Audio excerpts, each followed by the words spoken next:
Aloha. You want to learn a little sign language with me? Okay, well, the word aloha in sign language is this sign right here, the A from the forehead, and bring your hand out. Anyway, I'm Ed Chevy.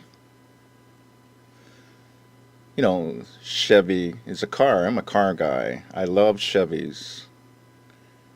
And a lot of my friends tell me I look like a 57 Chevy. And I'm thinking, what? I look like a 57 Chevy? Well, but I can tell you that, I refuse to drive a Ford.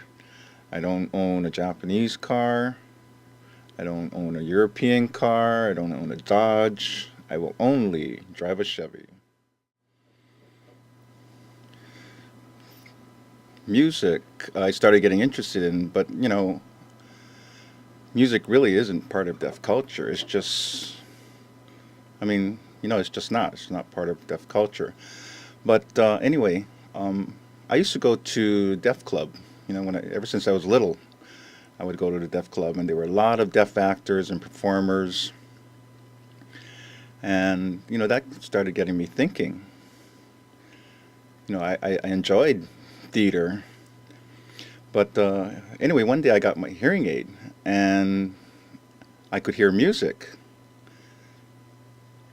My dad, he had this hobby room where he would play music and country music mostly, and he would have this music going on when he was working in his hobby room, and I could feel the vibrations coming out of the speakers and stuff, and I started enjoying it, and it made me feel really, I don't know, my emotions came out.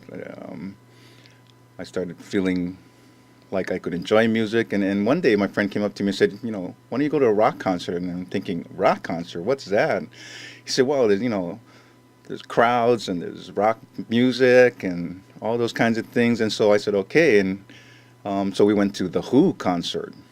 This was a long time ago. I was probably 14 years old, something around there, 14, 15 years old. So anyway, I had no idea what to expect, at a concert. So we went, and of course, there's huge crowds of people yelling and screaming and all kinds of things. And I'm like, wow, this is cool. This is exciting.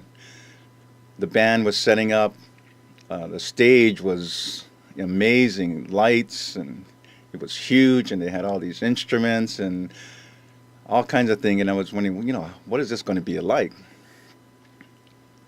So anyway, the opening band came out. They were nice, pretty cool music. I thought this was okay. This is not bad. The second group came out, and they were a little bit more kind of rock and roll kind of music. I could feel the vibrations coming out of the speakers. And then, of course, the Who came out, and their music was loud, blasting. I was like, whoa, this is shaking the seats and everything. They would bash their guitars on the stage. All of the speakers would fall. There was pyrotechnics. There was so much to take in. I was like, wow, my eyes were crossed. There's just so much going on. All these lights and fire and fireworks and pyrotechnics, which is unreal. I never expected this to be like this. And I thought about the whole way home. I thought about this concert.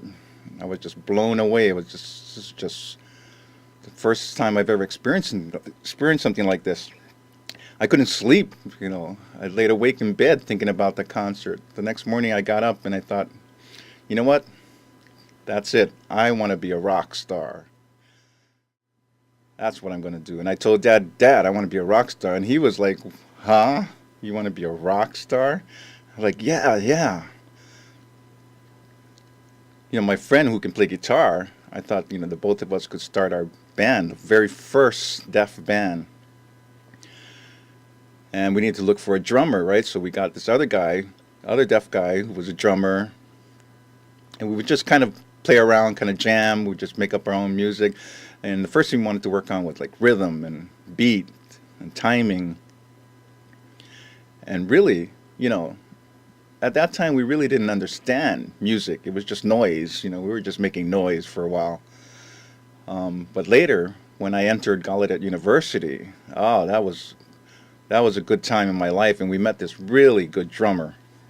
And so my friend and I, the guitar player, asked him to join our band. And we were serious about this. This wasn't some hobby, some joke for us. We were serious about this. We wanted to make music. And of course, it was tough. My hearing wasn't that great, and you need to have, really good hearing to be able to coordinate all the musical components. And so we got a friend over, a hearing friend, who helped us try to set up our rhythm and our timing.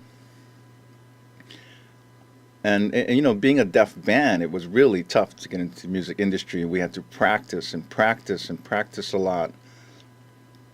And the first time I started learning how to play a bass, I had to learn the notes and the chords. And as I began to understand how the bass worked, and then I could hear what I was producing out of the speaker, the drummer I could watch, and I noticed he was really good. And so we would try to get the timing down, get the rhythm down between the three of us. And we practiced and practiced until we got really good at playing together. And people were like, wow, this is cool. You guys are pretty good. And so what we did was we turned up the volume. We would have these jam sessions, and all of our deaf friends would come out and listen to us. And they'd all be jazzed and just into our music, and we'd be pounding it loud. And it was just a great time. I loved it. I totally loved it. And the vibrations coming out of the speakers totally shook my entire body. And it was like an amazing time for us. And there must have been 5,000 deaf people in the audience. This one concert we put on. We had the speakers at maximum. And at that time, music was helping me to express myself. It was cool. And then, I never thought, us being deaf could get into the music industry. But, we found out that rhythm is like our heartbeat. It was a way for us to connect. It was inspiring for us, We, of course, we had to get, the amps up and the speakers up louder, as loud as we could. But I really enjoyed myself that time. It was challenging. It certainly was challenging. Everybody's like, deaf people, they can't get into music. How you can't even hear. But, we had to be, in our own minds, open about it and know that we could do it, And if deaf people can do all of these things, there's nothing that we can't do.